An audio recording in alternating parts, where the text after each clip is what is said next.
Chers amis, bonjour, bonjour, bonjour.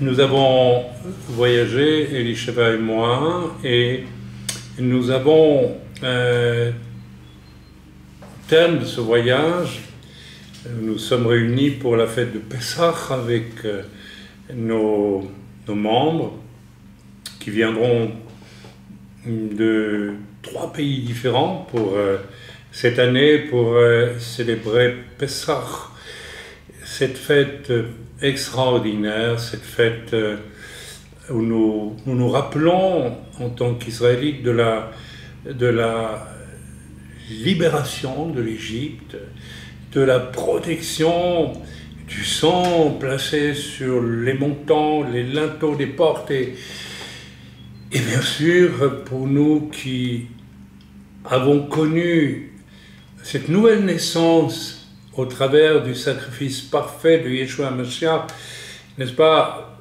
le sang de Yeshua qui a coulé aussi à la croix pour nous purifier, nous garantir non plus seulement une liberté et une protection, j'allais dire physique, mais la protection du peuple d'Israël sortant d'Égypte était aussi spirituelle, mais en tout cas, en ce qui nous concerne, Pessah pour nous est une fête remarquable et c'est bien pourquoi nous la déclarons, comme la Bible le déclare elle-même, que Pessah est le vrai commencement de l'année. Nous allons donc commencer une nouvelle année en célébrant la mémoire de celui qui nous a libérés et qui nous introduit dans le royaume de son amour, de sa justice et de sa paix. Je vous disais que nous avons voyagé et sommes en partie, je l'imagine, étant donné notre âge et étant donné le voyage important que nous avons fait, nous sommes depuis une semaine fatigués, je dirais malades, et d'une façon qui n'est pas habituelle, qui n'est pas qui est bien plus accentuée que ce que nous avons connu quand nous nous déplacions d'autrefois. Alors j'y vois 2 choses, selon ce qui a été reçu dans la prière par beaucoup dans l'œuvre, qui me l'ont signalé personnellement. Encore un frère vraiment merveilleux qui me disait hier, avec une sincérité, une simplicité formidable qui garantit la vérité, il m'a dit, tu sais, ton message sur la gloire de la femme n'a pas plu du tout aux femmes qui ne veulent pas de cette gloire-là, mais en rêvent d'une autre. Et tu as devant toi une opposition formidable. Et effectivement, depuis que je relaçais ce message, il y a déjà 2 semaines, 3 semaines maintenant, je ne sais plus, je vis des moments très très durs, une opposition spirituelle massive. Il y a aussi le fait que, voilà, il y a aussi une autre raison, voilà qu'elle m'échappe maintenant. Pardonnez-moi, il y avait une autre raison, mais elle m'échappe. Donc, mais essentiellement, qu'il y a ce combat spirituel.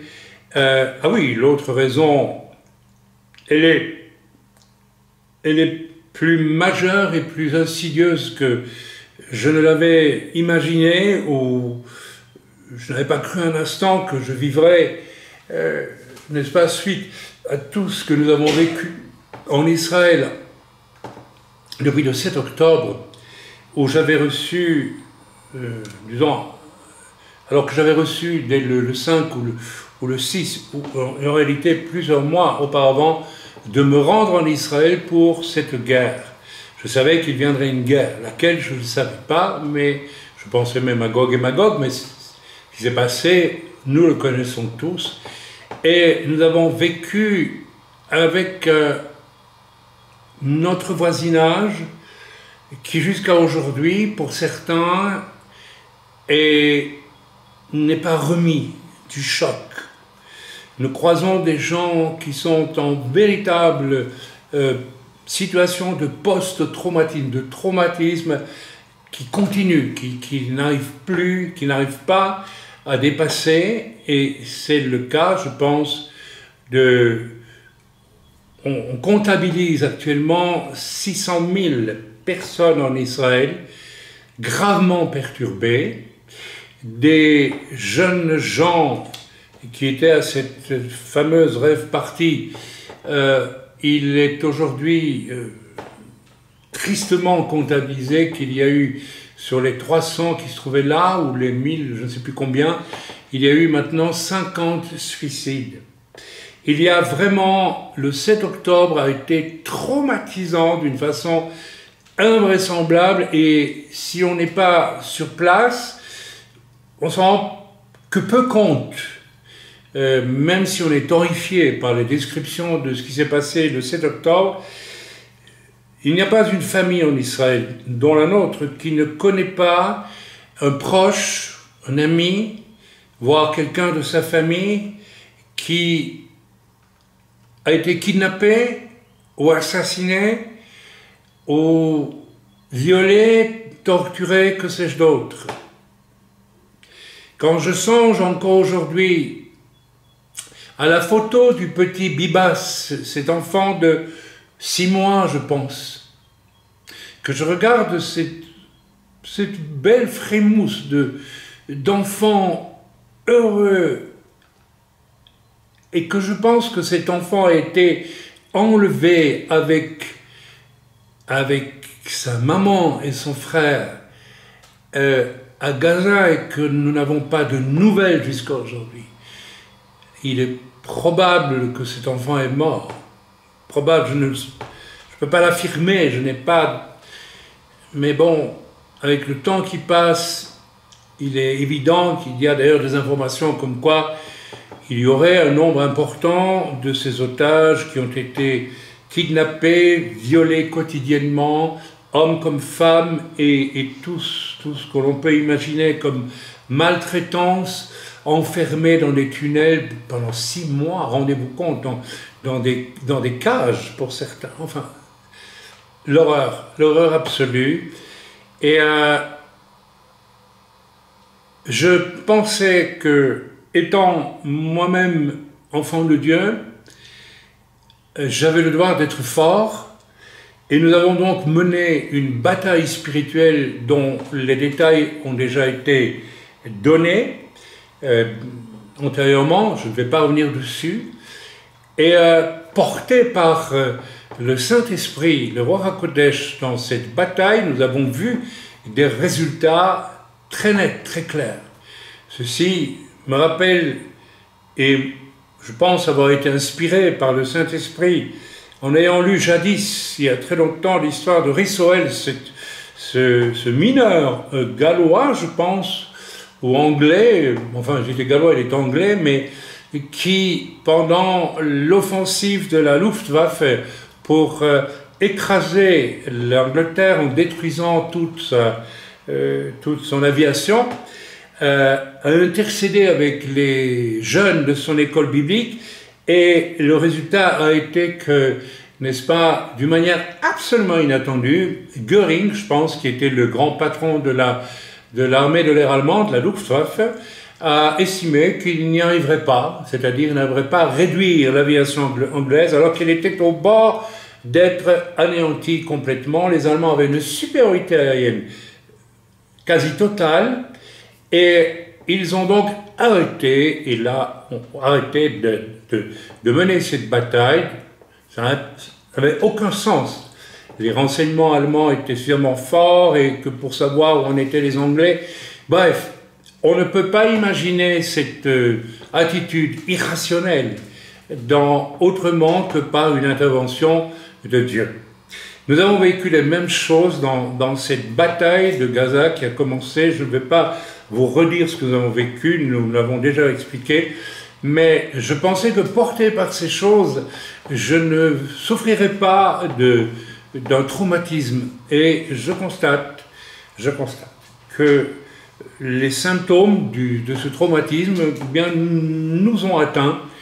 Mon épouse et moi, nous sommes constamment fatigué, épuisé, les maux de tête, une difficulté à dormir la nuit, d'autres maux physiques que je ne vais pas décrire, mais qui sont typiques de personnes post-traumatisées. Alors je ne veux pas non plus trop parler de nous, parce que nous sommes vivants, et d'autres sont sur place et risquent maintenant, avec cette guerre qui commence avec l'Iran, et dont on ne sait pas où elle va finir, n'est-ce pas, risquent d'être encore plus traumatisés.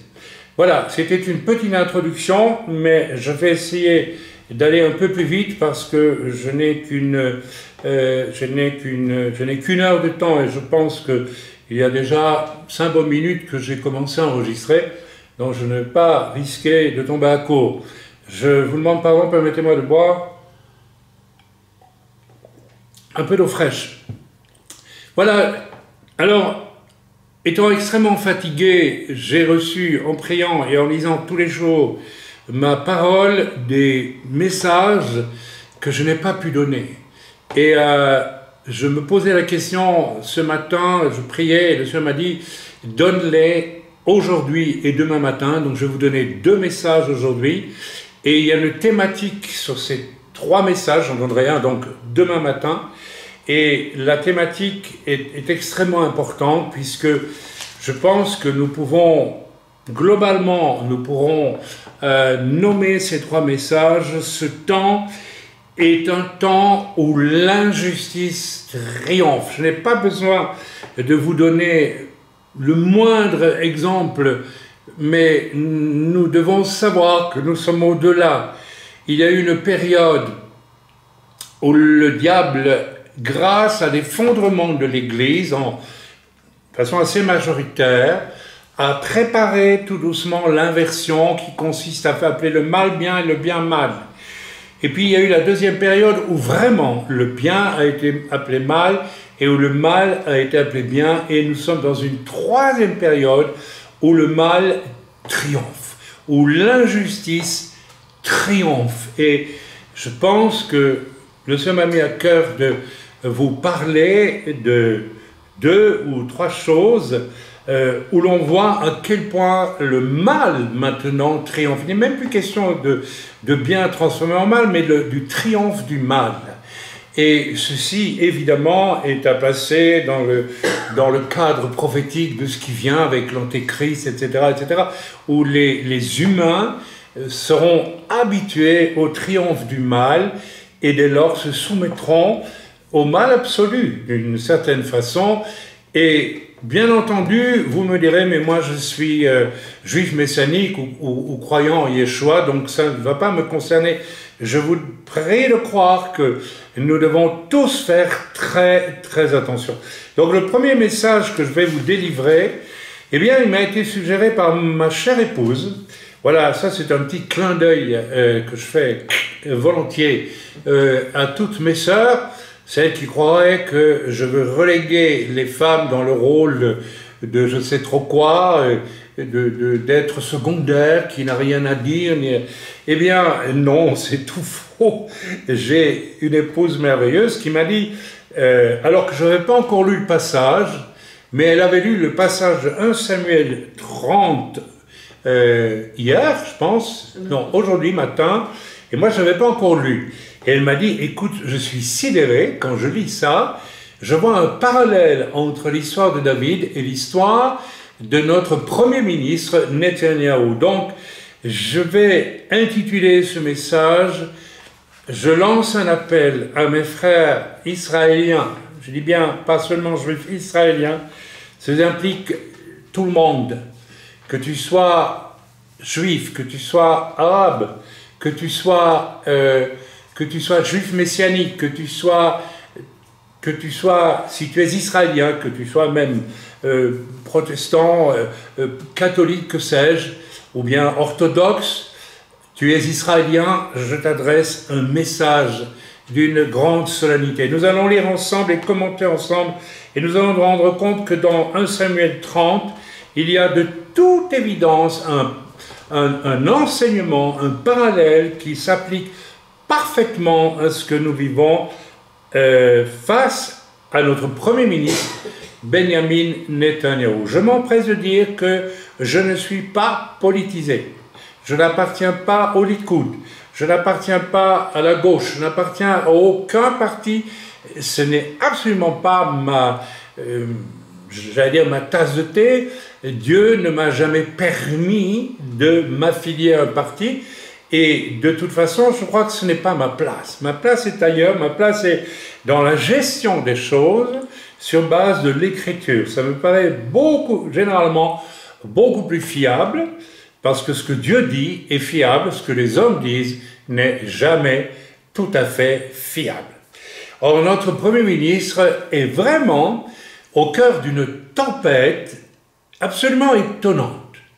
Il est le Premier ministre d'un gouvernement qui a été élu démocratiquement, c'est quand même la réalité, que ça plaise ou pas, et à peine a-t-il été chef de ce gouvernement, il n'a cessé d'être en but à des pressions, à des manœuvres en tout genre pour faire échouer ce gouvernement, l'empêcher d'agir, alors qu'il a été élu par une majorité d'Israéliens. Le message que j'ai s'adresse ici aux Israéliens. Et ça n'arrête pas. Ça n'arrête pas. Alors nous allons aller dans 1 Samuel 30 et nous allons le lire. Lorsque David, pour moi, est un type c'est le roi d'Israël. On peut tout de suite se dire, il n'y a pas de roi en Israël aujourd'hui, bien que beaucoup parlent du roi Bibi. Peut-être pourrions-nous imaginer quand même que c'est quand même par la grâce de Dieu que notre Premier ministre est Premier ministre, même s'il est depuis autant d'années. Il n'a pas fait de coup d'État, il n'est pas un autocrate, il n'a rien à voir avec le système de Poutine ou de la Chine d'autres dictatures. C'est un homme élu démocratiquement. Pour ma part, l'Écriture me demandant de prier pour les autorités. Je déclare que si cet homme a été élu, Dieu n'y est pas pour rien non plus. Et il faut l'accepter. Amen. Alors, je vais faire un parallèle entre David et Netanyahou parce qu'il est évident dans la lecture que je vais vous faire.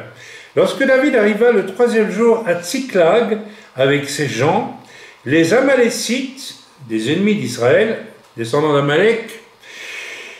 Les descendants d'Amalek, notons-le aujourd'hui, spirituellement et peut-être même physiquement, les descendants d'Amalek aujourd'hui, mais nous avons le Hamas, nous avons le Hezbollah, et derrière eux, nous avons qui? Nous avons l'Iran et Amalek. Rappelez-vous, nous avons célébré, nous avons lu la Megillah d'Esther il y a peu de temps. Amalek, c'est là-bas, c'est en Iran.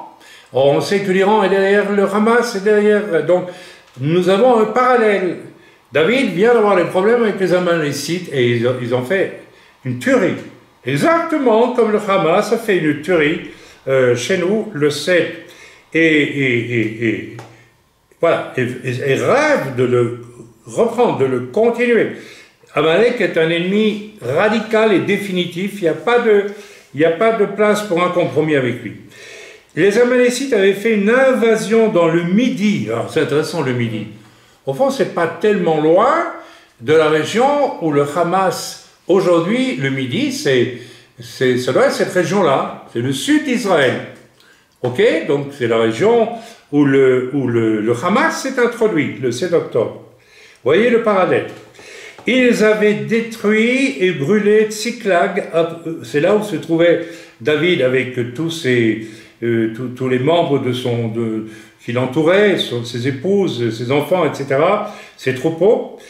Et après avoir fait prisonnier les femmes, waouh, et tous ceux qui s'y trouvaient, et après avoir fait prisonnier les femmes, donc ils ont tué et ils ont emmené en captivité les femmes et tous ceux qui restaient encore sur place et qui n'étaient pas tués.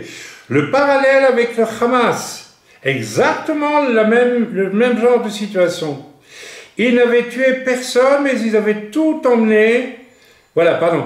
Ils avaient fait prisonnier les femmes et tous ceux qui s'y trouvaient, petits et grands. Ils n'avaient tué personne, mais ils avaient tout emmené et s'étaient remis en route. Alors ici, ils n'avaient tué personne, d'accord, mais ils ont emmené en captivité femmes, enfants, tout le monde, et ils ont pillé, exactement comme des civils de Gaza ont pillé les maisons incendiées dans toute la zone envahie par le Hamas. David et ses gens arrivèrent à la ville, et voici, elle était brûlée. Ça vous rappelle rien, ça, hein? Et leurs femmes, leurs fils et leurs filles étaient emmenés captifs. Ça ne nous rappelle rien? Alors David et le peuple qui était avec lui élevèrent la voix et pleurèrent jusqu'à ce qu'il n'ait plus la force de pleurer.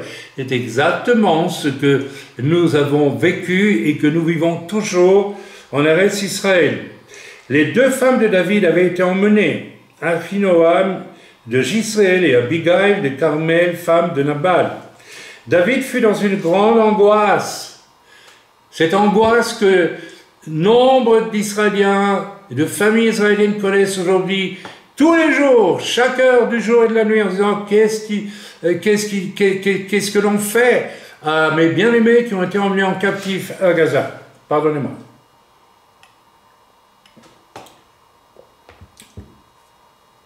David fut dans une grande angoisse, car le peuple parlait de le lapider parce que tous avaient de l'amertume dans l'âme, chacun à cause de ses fils et ses filles. Mais David reprit courage et s'appuyant sur l'Éternel, son Dieu. David fut dans une grande angoisse, car le peuple parlait de le lapider parce que tous avaient de l'amertume dans l'âme, chacun à cause de ses fils et ses filles. Waouh! Voilà que David, qui n'est absolument pas responsable de cette affaire, se trouve confronté à un peuple qui l'accompagne et qui se retourne contre lui. Et mes amis, j'ai vu, vraiment là, nous allons continuer la lecture après, si vous voulez, ça en vaut la peine. Et j'ai été absolument stupéfait de voir qu'il y avait un parallèle avec ce que Netanyahou, notre Premier ministre, est en train de vivre. Avant la guerre de Gaza, il y avait des tensions incroyables en Israël pour essayer, à travers des manifestations monstres répétées presque quotidiennement par, on va dire, la gauche israélienne, qui ne supportait pas, au fond, il faut le dire, hein, d'avoir perdu le leadership et de ne plus diriger le Eretz Israël. Il y avait comme une réaction de « je ne supporte pas ». Alors, je ne supporte pas que ce soit désormais un gouvernement de droite.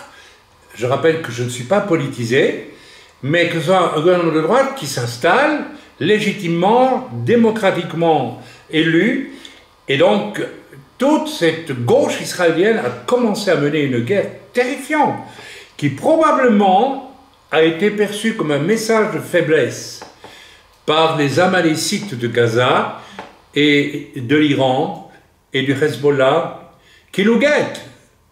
Vous savez, nous savons en tant qu'Israéliens et en tant que Juifs que nous n'avons aucune illusion à nous faire. Et nous dérangeons et les nations, d'une manière générale, nous supportent. C'est-à-dire que, bon, elles veulent bien admettre notre réalité, mais si elles peuvent se débarrasser de nous, elles se débarrasseraient de nous. C'est à peu près ça le sort d'Israël. Et que pour des ambitions finalement personnelles, n'est-ce pas, il y a eu des choses, je ne vais pas l'écrire ici, mais qui font honte, où l'on a cherché l'appui même d'une certaine gauche américaine pour faire en sorte que Netanyahou chute, que son gouvernement chute, qu'il soit empêché d'aller de l'avant. Et bien sûr, on a sorti le grand épouvantail des affaires pour lesquelles Netanyahou est traîné en justice. Alors que tout le monde sait aujourd'hui, très honnêtement, que ces affaires sont du fifrelin, ce n'est rien. Il a reçu des cigares, il a reçu du champagne. Écoutez, peut-être qu'il aurait dû s'en passer, mais je ne crois pas, c'est une des affaires, je ne crois pas du tout que l'on doive pour autant traîner devant un tribunal et souhaiter la prison à quelqu'un qui a reçu du champagne et qui a fumé des cigares. Alors on laisse entendre, bien sûr j'imagine, qu'il y a des avantages qui ont pu être donnés, que les cigares et le champagne, enfin, écoutez, on est à un niveau, toutes choses qui ne sont même pas prouvées, et d'après les informations sérieuses qui sont là aujourd'hui, il semble que tout ça, les trois accusations, n'est-ce pas, sont en train de tomber complètement. Mais on garde ça savamment, on laisse ça bien sur la cassolette pour le faire frire et le ressortir et dire que, par exemple, Netanyahou veut absolument, n'est-ce pas, prolonger la guerre parce que ainsi il diffère le fait de paraître un jour devant la justice en Israël. Mes amis, je ne crois pas une seconde à cela. Je ne crois pas une seconde à cela. Je suis horrifié quand j'écoute, je vais le dire, sur Radio LCI, avec quel hargne certains anciens officiers de l'armée française, certains visiblement haineux à l'égard de Netanyahou, cachant mal un antisémitisme qui affleure en réalité, ne serait-ce que dans l'humeur et dans le regard et dans la manière de s'exprimer, le mépris que l'on sent aussi, eh bien, il y a, et c'est redondant, oui, il prolongerait la guerre avec les morts de nos soldats, avec les morts civiles du fait des bombardements et qui ne peuvent pas éviter des morts à Gaza, du fait de morts, n'est-ce pas, au Liban, etc., etc. Tout cela, Netanyahou le ferait pour fuir le fait. Je ne crois pas cela une seconde. On fait de Netanyahou un homme monstrueux qu'à mon avis, il ne peut pas être.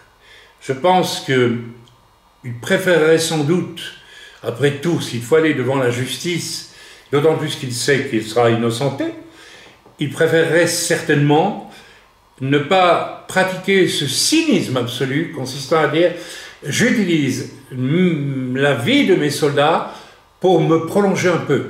Parce que ça voudrait dire que de toute façon, un jour ou l'autre, il devrait quand même faire face à la justice. Alors, que ce soit dans 1 an, que ce soit dans 6 mois, que ce soit maintenant, c'est un homme intelligent. Je ne pense pas, je ne crois pas une seconde, qu'il puisse être cynique au point de brader la vie de ses soldats, etc., en Israël pour, n'est-ce pas, voilà, pour différer le fait qu'il... Mais voyez-vous, c'est toujours le même problème lorsque, là, on n'est plus au niveau du bien qui devient mal et du mal qui devient bien, on est au niveau de l'injustice élevée en justice. Le roi David disait lui-même, « Père, Seigneur, que je ne tombe pas dans les mains des hommes, et que je tombe entre tes mains pour être jugé. » Il voulait dire par là qu'il savait que la justice des hommes était la pire des choses. Alors, mes amis, il y a là un parallèle dans l'histoire alors, on pourrait dire toute la suite. Peut-être nous pouvons... voilà. David fut dans une grande angoisse car le peuple parlait de le lapider. À quoi assistons-nous avec Netanyahou depuis le début de la guerre? À une véritable lapidation. N'est-ce pas? Si le Hamas a pu pénétrer par la barrière de sécurité, c'est de la faute de Netanyahou. Attendez! Aucune enquête militaire sérieuse n'a encore été faite. Nous n'avons pas, avant même que les enquêtes aient démarré pour voir ce qui s'est passé là, pourquoi ils ont pu rentrer apparemment aussi facilement.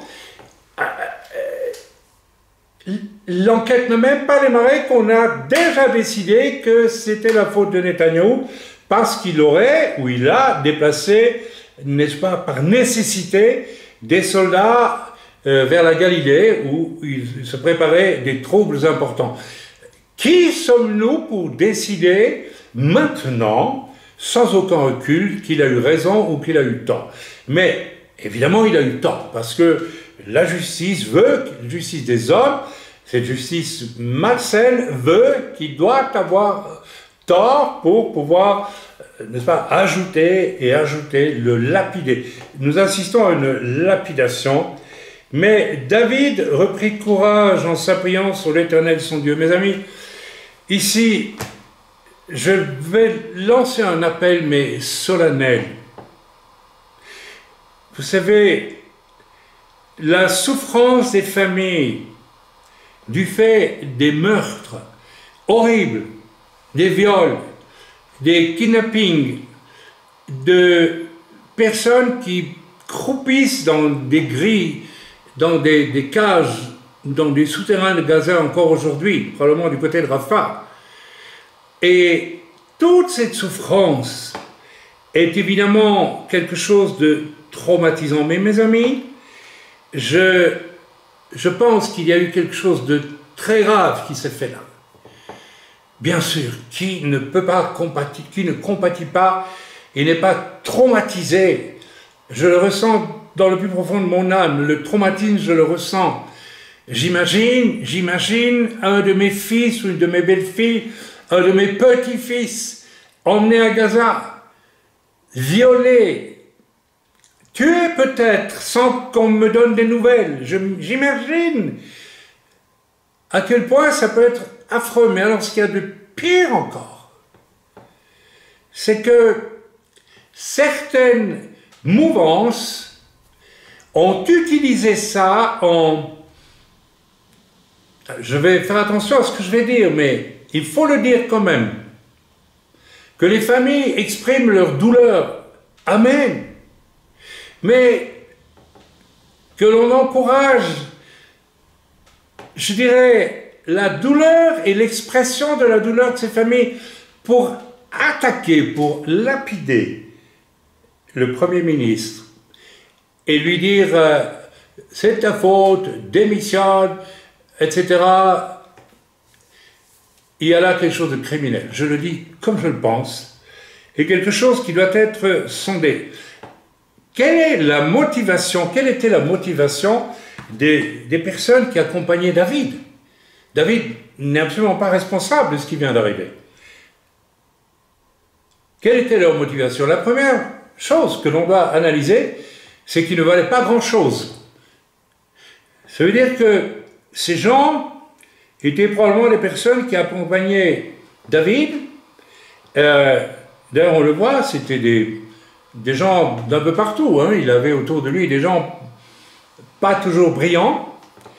Et je pense qu'il y a un parallèle avec notre Premier ministre qui est malheureusement, je ne parle pas des gens qui sont autour de lui en direct, et encore une fois, je ne prends pas position ni pour l'un ni pour l'autre, je ne porte aucun jugement et je ne veux rien dire sur le gouvernement israélien actuel, même sur Smotrich et Ben-Gvir, je ne suis pas en position de juger quoi que ce soit et je ne veux même pas en parler parce que autrement je veux avoir une attitude de réserve et me dire ce gouvernement qui est avec un cabinet de guerre doit être soutenu absolument en ce moment.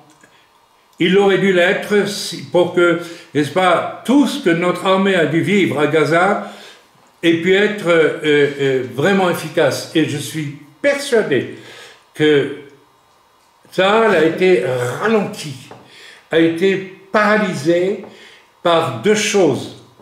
N'est-ce pas, d'abord le cynisme du Hamas, qui voyant les foules en Israël exprimer leur douleur, leur souffrance en accusant le Premier ministre et le gouvernement, se sont rendus compte qu'ils avaient en main une arme terrible pour torturer mentalement Israël et pour enlever de la force, psychologiquement parlant, à l'intervention armée de Tsahal dans Gaza. Alors, qui sont ceux qui ont manipulé la souffrance légitime des familles blessées en Israël? Qui sont ces gens-là? Ce sont des gens qui ont encouragé, qui ont manipulé, qui ont utilisé ça, et qui, par voie de conséquence, ont servi les desseins du Hamas. La psychologie sadique du Hamas a été encouragée par ceux qui ont profité de l'occasion de la souffrance de familles en Israël pour exciter certains d'entre eux, peu instruits peut-être aussi, ou bien totalement dominés par leur douleur. Et vous savez, quand la douleur est trop forte, il y a deux solutions où on vit avec. Et on reste sobre. Et il y a beaucoup de familles, de gens qui ont été emmenés en captivité à Gaza qui refusent de manifester, disant « ça ne sert à rien ».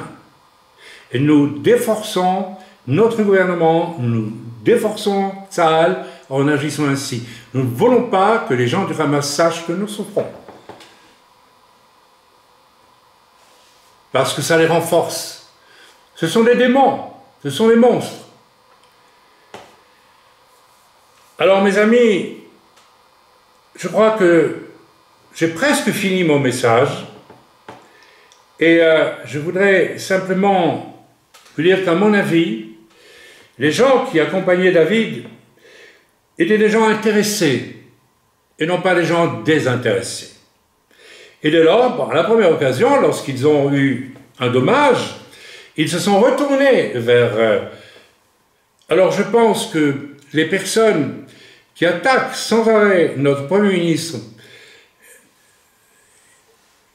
qui fait un parcours difficile, mais responsable à mon avis, j'ose le dire, ne sont rien d'autre que des gens intéressés. Et je retrouve là les racines. Je répète, je ne suis pas pour ce gouvernement-ci plus qu'un autre. Je suis pour celui que Dieu a reconnu légitime au travers d'un vote majoritaire d'Israéliens. Donc je suis pour ce gouvernement-ci. Point barre. C'est tout. Et je réalise qu'il y a eu une telle puissance de destruction menée par toutes sortes de moyens avant le 7 octobre et encore aujourd'hui pour détruire ce gouvernement et finalement détruire ce Premier ministre. Je ne vois qu'une cause à cela: la jalousie. La jalousie et le désir forcené que l'on rencontre chez maints politiciens d'avoir le pouvoir. Parce que le pouvoir, ça veut dire aussi, disons-le, dans les temps où nous vivons, ce n'est plus le temps des anciens chefs d'État. Je me rappelle d'un certain Charles de Gaulle en France, quelles qu'aient été ses erreurs, c'était un homme au service de sa nation.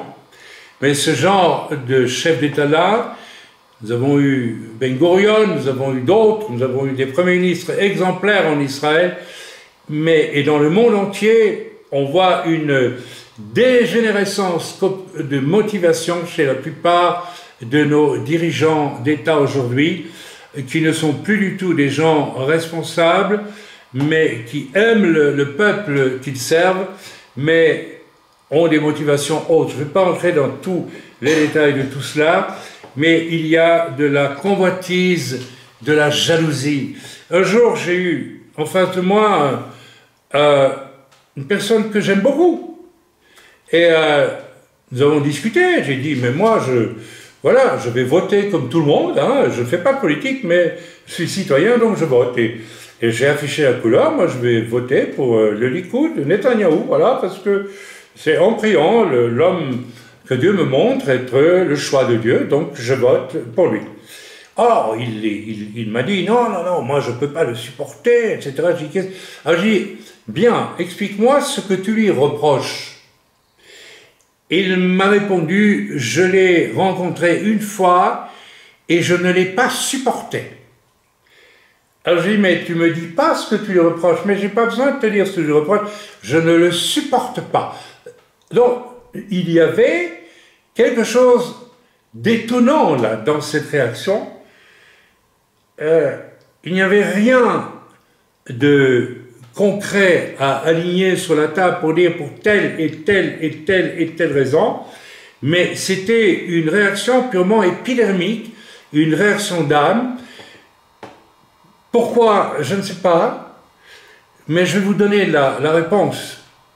Je pense que quand un homme est vraiment choisi par Dieu, il y a quelque chose dans le cœur de ceux...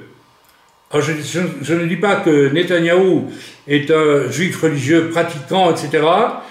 Je ne connais pas du tout le fond de son cœur. Vous savez, il y a des choses qui nous échappent chez Netanyahou. Netanyahou a toujours été très ouvert avec les évangéliques. Il y est même favorable. Je ne sais pas dans le secret de son cœur, ce qu'il pense vraiment, etc., etc., mais je ne vois aucune hostilité chez lui contre les chrétiens en Israël. Bref, je crois que lorsqu'un homme est choisi par Dieu, il va automatiquement, de la part de ceux qui sont peut-être frustrés pour une raison ou une autre et qui rencontrent quelqu'un de brillant. Brillant pourquoi? Alors oui, il est intelligent, oui, il est extrêmement intelligent, mais qui lui a donné cette intelligence? Arrêtons de regarder à l'homme et en réagissant de manière épidermique. J'ai rencontré cela moi-même, je suis loin d'être très intelligent, mais je sais que j'ai croisé des gens sur ma route qui ne m'ont pas supporté, qui faisaient presque une espèce de crise en me rencontrant et en me voyant fonctionner en servant le Seigneur. Je me rappelle un jour dans une rencontre de pasteurs, 300 pasteurs quand même, eh bien, quelqu'un est venu me dire, tu sais, celui-là, tu sais ce qu'il a dit de toi? Il a dit, je ne le sens pas celui-là, je ne le sens pas.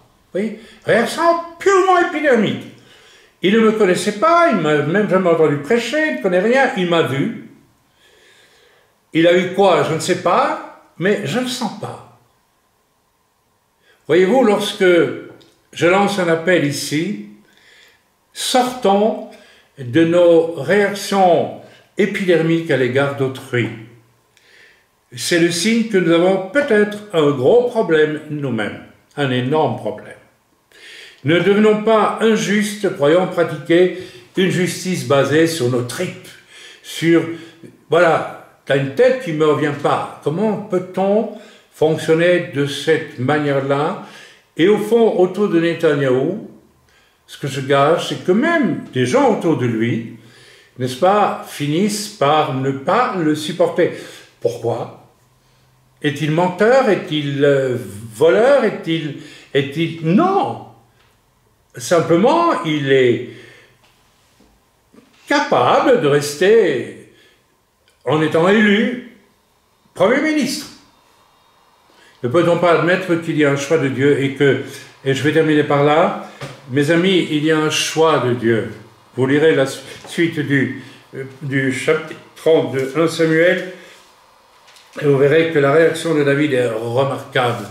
David va se comporter vraiment comme un homme bon, en lieu et place en étant confronté à la réaction mauvaise de ses ennemis. David va pratiquer le bien là où on lui veut du mal. Eh bien, je sais que je vais choquer pas mal de monde, ça fait rien. J'attends Netanyahou pour voir si l'on va pouvoir dire qu'il a fait le bien à un moment donné face à ceux qui lui ont voulu tant de mal jusqu'à aujourd'hui. Voilà, je lance ce cri, cet appel. Frères et sœurs en Israël, quand je dis frères et sœurs, c'est tous les Israéliens. Arrêtons. Arrêtons si nos otages, si certains sont toujours violés aujourd'hui à Gaza, ce n'est pas de la faute de Netanyahou, c'est de la faute de certains parmi nous qui avons rendu le service que le Hamas avait besoin qu'on lui rende, savoir ça y est, Israël est divisé autour de la question des otages. Israël veut démolir Netanyahou, une partie d'Israël voudrait le faire chuter et manipule, et je dirais avec beaucoup de respect et beaucoup d'émotion, n'est-ce pas, vous qui souffrez en Israël, nous souffrons tous. Nous souffrons tous. Retirez-vous de cette influence. On vous manipule, on vous utilise, non pas pour vous faire du bien, mais pour faire en sorte que vous retourniez et que vous soyez un outil au fond, de division et de destruction pour notre peuple. Alors arrêtons cela tout de suite. Arrêtons cela tout de suite. L'armée d'Israël fait tout ce qu'elle peut. Et si elle peut amener ce qui est encore possible de ramener de nos otages, elle le fera. Si elle n'a pas pu le faire avant, croyez bien qu'il n'y a aucun cynisme.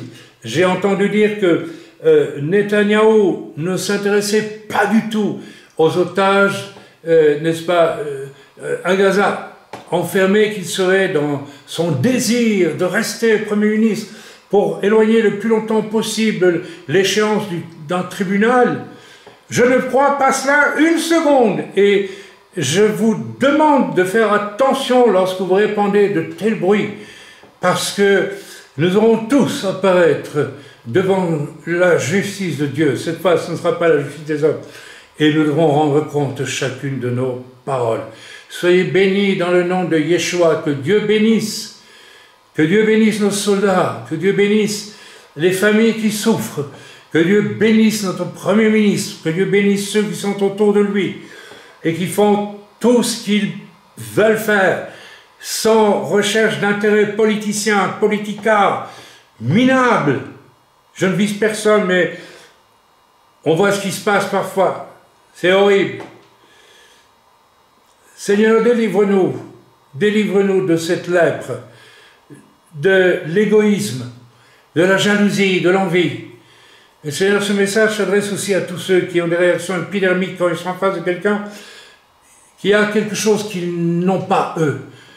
C'est incroyable de voir à quel point le diable peut utiliser l'âme, la parole, la bouche, le cœur de quelqu'un qui se trouve en face de quelqu'un d'autre et qui découvre que cet autre a quelque chose qu'il n'a pas.